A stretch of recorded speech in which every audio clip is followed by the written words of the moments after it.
वंदे मातरम, वंदे मातरम, वंदे मातरम। ठीक ठीक ठीक, आ जाओ, कभी जा जाओ, थोड़ा पीछे। वंदे सरस्वती मैया की, गंगा मैया की। और कुछ मत बोलना।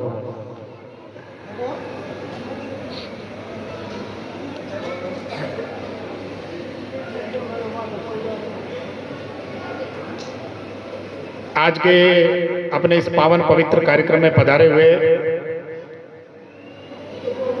मेरी दाहिनी ओर विराजमान समस्त गण्यमान्य नागरिक सज्जनों, मेरे ठीक सामने विराजमान, और वास्तव में देखा जाए इतना समय हो गया, उसके बाद में भी लगातार बच्चों का उत्साहवर्धन करने वाले सारे मेरे युवा साथियों, मेरी बाईं ओर विराजमान और प्यारे विद्यार्थियों,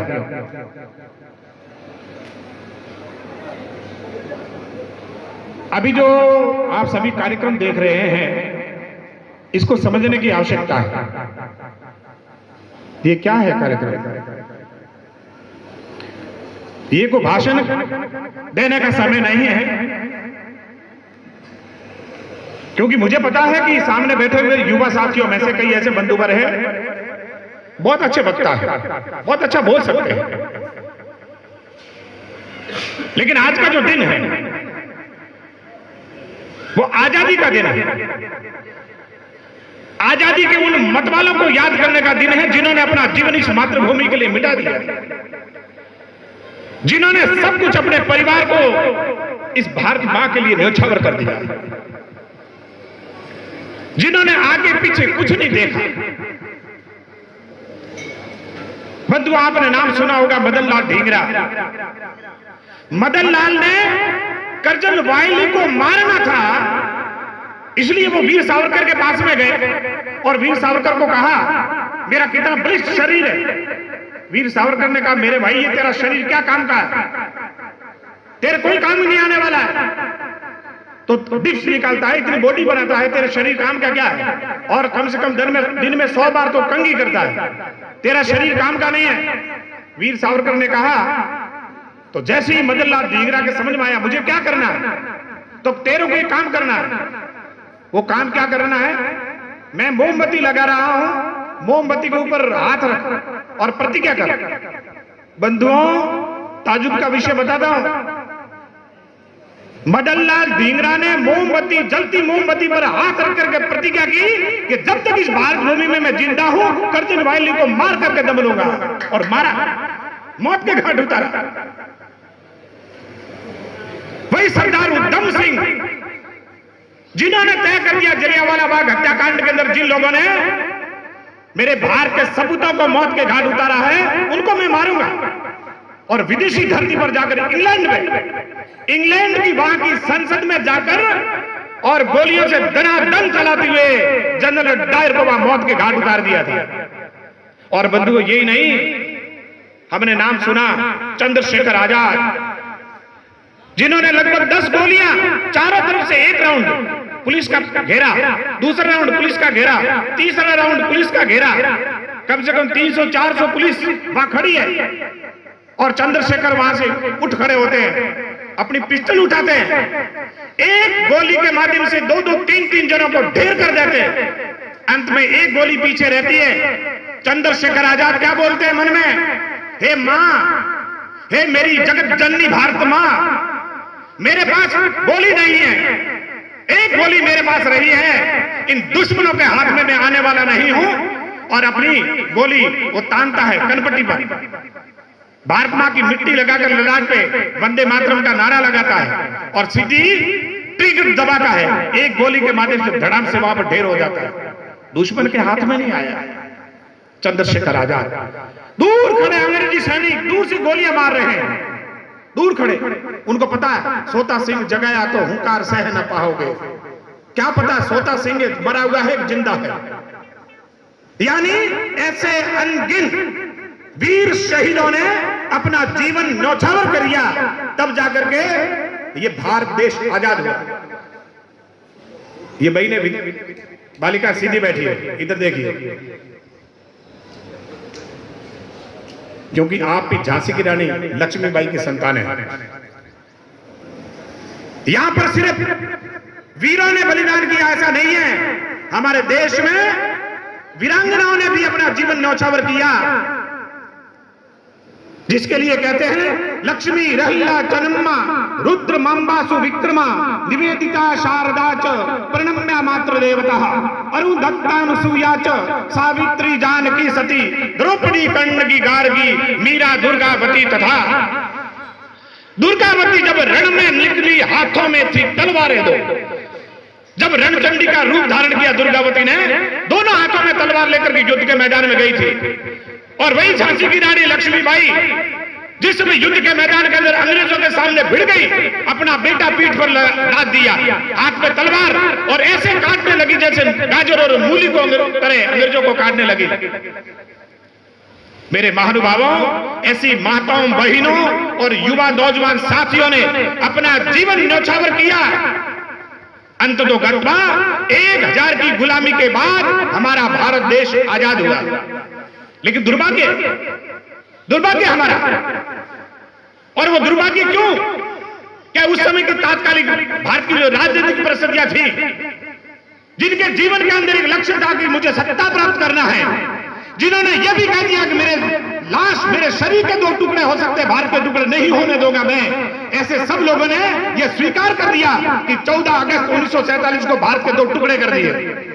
पहला पाकिस्तान अलग हो गया, लड़ाई लड़ रहा था भारत, पता ही नहीं, 15 अगस्त एक दिन बाद में हमारा भारत देश आजाद हुआ। विभाजनकारी विभत्सकारी ऐसी तस्वीरें थी, हजारों लोगों को मौत के घाट उतारा गया जब पाकिस्तान अलग बना। यह पठानकोट की घटना मेरी माता बहने आपको सुनाऊंगा तो रोंगटे खड़े होंगे। पठानकोट के अंदर 300 लोगों ने, उसमें 100 जवान थे, 100-150, और पुलिस ने बुला दिया, पाकिस्तानी फौजियों ने इधर आइए, और उनको कहा आधे घंटे का टाइम है। तो ये बंधुओं 14 तारीख की रात्रि की घटना है, 14 अगस्त 1947 की। आधा घंटा का टाइम है, बॉर्डर पार कर दीजिए बस, और बॉर्डर पार नहीं किया आपको मौत के घाट उतारा जाएगा 150 लोगों को। लेकिन शर्त यह है कि आपकी माताएं और बहनें सब पीछे रहेगी, माता बहनें साथ में लेके नहीं जाना। पुरुषों ने कहा आधा घंटा में बॉर्डर पार कैसे करेंगे? सारे के सारे पुरुष, उन्होंने कहा 10 मिनट का टाइम दीजिए, हम निकल जाएंगे। बंधुओं 10 मिनट में वे अपने घरों में जाते हैं और सभी महिलाओं को कहते हैं कि थोड़ा मोरा सेला राम राम, अंतिम राम राम है, हम हमारे घर, आप आपके घर। महिलाओं का हुआ क्या? तो क्या हमें अल्टीमेटम दे दिया है, आधे घंटे के अंदर बॉर्डर पार करके चले जाओ भारत में, नहीं तो आपको मार दिया जाएगा। और बंधुओं वहां की हमारी माताएं बहनें जिन्होंने अपने शील की रक्षा की, जिन्होंने अपने मातृत्व की रक्षा की, जिन्होंने इस भारत की वीरांगनाएं अपने आप में कैसे होती है इसकी जीवन में एक लक्षित परिणाम को ध्यान में रखते हुए उन्होंने कहा आप पतिदेव हो, आप हमें छोड़ करके नहीं जा सकते हो। बहनों ने कहा आप हमारे पिता हो, आप छोड़ के नहीं जा सकते हो। बहनों ने कहा आप हमारे भाई हो, छोड़ के नहीं जा सकते हो। तो पुरुषों ने कहा क्या करना है? अरे हम इन दुष्टों के हाथ में मरने वाली नहीं है, हमारा ईमान नहीं बेचने वाली है। बंधुओं 150 लोगों ने फावड़ा लाया, कुलाड़ियां लाई, कुदाली लाई, और 150 अपनी माता बहनें थी, सबने अपना गला सामने कर दिया, एक एक का गला काटा, एक एक का गला काटा। और आधा घंटा देरी होगी तो पाकिस्तानी फौज के सैनिक वहां पहुंचे, उन्होंने पूछा क्या कर रहे हो? तो कुछ नहीं, बस 5 मिनट का काम है। 5 मिनट में वो रवाना हुए और भारत की ओर रवाना हो गए। थोड़ी देर बाद में पाकिस्तानी जितने फौजी थे वो वहां गए कि 100-150 महिला हैं, ये मिलने वाली है हमें। और जब वो घरों के अंदर जाते हैं तो खून की वहां पर नदियां बह रही थी, कोई भी माता जीवित उन दुष्ट राक्षसों के हाथ में नहीं आई। यह हमारा इतिहास है। बंधुओं, ये समझने की आवश्यकता है, हमारा देश आजाद हुआ उसमें कितने परिवारों ने अपना जीवन खोया था। जब देश आजाद हुआ 15 अगस्त के दिन, और जितने भी प्रकार के हमारे भाई थे, और मैं दो टूक शब्दों में कहता हूं, हमारे भारत के देश के संविधान लिखने वाले डॉक्टर B.R. अम्बेडकर ने स्पष्ट कहा, जिसको इस देश से प्यार नहीं है ऐसे गद्दारों को देश से बाहर निकाल दीजिए। लेकिन वो गद्दार कुछ रह गए, और वो जो भारत में जो भारतीयता को चाहते थे वे वहां से रवाना हुए। एक ट्रेन आई, उस ट्रेन के अंदर बंधुओं हमारे जो भारत के भाई थे वो इंतजार कर रहे थे, मेरी मां आएगी, मेरा बाप आएगा, मेरा भाई आएगा। और जैसे ही उन्होंने ट्रेन देखी तो खुश हो गए, और दिल्ली में ट्रेन गई, उधर लाहौर से दिल्ली। जब लाहौर के पास में क्या दिल्ली में ट्रेन पहुंची तो सब खुश हो गए, परिवार वाले दौड़ दौड़ करके गए। जैसे ही और ट्रेन का एक एक फाटक खुली, उसको बंधुओं देखोगे तो आपको ताजुब होगा। फाटक खुलते ही खून की नदियां बहने लगी, हमारी माताओं बहनों के शील भंग कर दिए, अंग उनके काट दिए गए, माथा कहां, धड़ कहां, अंग कहां। ऐसे हजारों हमारी माताओं बहनों को मौत के घाट पाकिस्तान ने उतारा। लेकिन यही नहीं, उसके तुरंत बाद में भारत का एक व्यक्ति था, अनशन पर बैठ गए और कहा पाकिस्तान को कुछ दीजिए, 50-60 करोड़ हमें बंधुओं देना पड़ा। यानी ऐसी क्या परिस्थिति थी जिसके कारण भारत के दो टुकड़े होने पड़े। तो मेरे कहने का भाव यह है, हमारा देश आजाद हुआ, उस आजादी में दो प्रकार के भाव, एक तो पाकिस्तान अलग हुआ, वो क्यों हुआ, और दूसरा हमारा देश आजाद हुआ, उस देश के लिए कितने लोगों ने अपने जीवन को न्यौछावर कर दिया, उनको समझने की आवश्यकता है। जिन वीरों ने अपना पूरा जीवन समर्पित कर दिया, उनको आज याद करने का दिन है। और इसलिए जब उनको याद करते हैं तो मन में भाव रहता है कि जिन्होंने अपना जीवन न्यौछावर कर दिया लेकिन हमें आजादी दे दी। लेकिन गाते क्या है, आपको ताजुब होगा, ये बड़े हैं युवा साथी, हमारे भारत की बहुत बड़ी गायिका लता मंगेशकर, बेचारी वो तो क्या करे, क्योंकि जिन्होंने गीत लिखा उन्होंने लिख दिया, उन्होंने तो गाया, क्या गाया, दे दी हमें आजादी बिना खड्ग बिना डाल, साबरमती के संत तूने कर दिया कमाल। दे दी हमें आजादी बिना खड्ग बिना ढाल, साबरमती के संत तूने कर दिया कमाल। वारे साबरमती के संत, बिना ढाल बिना तलवार देश को आजादी मिल गई। तो भगत सिंह, सुखदेव, राजगुरु, सुभाष चंद्र बोस, उन्होंने क्या पापड़ बेले थे क्या? वो बिना ढाल तलवार नहीं लड़े थे क्या? ये गलत प्रकार की भ्रमणाएं हम लोगों के बीच में फैला दी, ये नैरेटिव खड़ा किया, एक विमर्श खड़ा किया, हम बुलबुले हैं इसकी, ये गुलिस्तान हमारा। कहां है बुलबुले भाई? हम पानी की बुलबुले हैं क्या, जो एक बार उड़ती है दोबारा बंद हो जाती है? हम बुलबुले नहीं हैं, हम शेरों की संतान हैं, हम वीरों की संतान हैं। कोई देश की दुनिया में बढ़कर हिंदुस्तान क्यों बोलते हैं, हम वीरों की संतान। लेकिन हमें कहा हम बुलबुले हैं उसकी। हम लोगों की मानसिकता को गलत तरीके से सेट करने का प्रयास किया। लेकिन बंधुओं, समय बदला, समय बदला, और बदलते परिवेश के अंदर आज पूरी दुनिया के अंदर माथा ऊंचा करके अपना देश जो खड़ा है, यह सब योगदान है भारत की माताओं बहनों के साथ, युवा नौजवान साथियों। इसलिए बंधुओं, मेरा एक चैप्टर है, वो चैप्टर यह है कि देश की आजादी के लिए लड़ने वाले उन वीरों को याद करने का आज का दिन है। ऐसी मुझे छोटी एक बात आपको रखनी थी। और दूसरी बात रखता, ए बेटा थोड़ी सीधी बोल, मुंह देख ना हो, हीरो ही तो बढ़िया बने हो। मैंने आपने झड़प को जला दिया है कि घना ज्ञान थोड़ा रहा, देर आए दुरुस्त आए। अपना ये विद्यालय है जिसमें लगभग 5.5-6 साल मुझे हो गए रहते हुए। प्रधानाचार्य आते गए, चलते गए, चला ये एक आवे दूजो जावे, मारी डाली प्रभु पार लगावे। लेकिन पिछले महीने भर से इस विद्यालय का भार है वो थोड़ा सा मेरे पास आया है, और मेरे जितने स्टाफ साथियों ने मुझे कहा कि इस भार को सिर्फ आप वहन नहीं करेंगे, हम सभी साथ में हैं।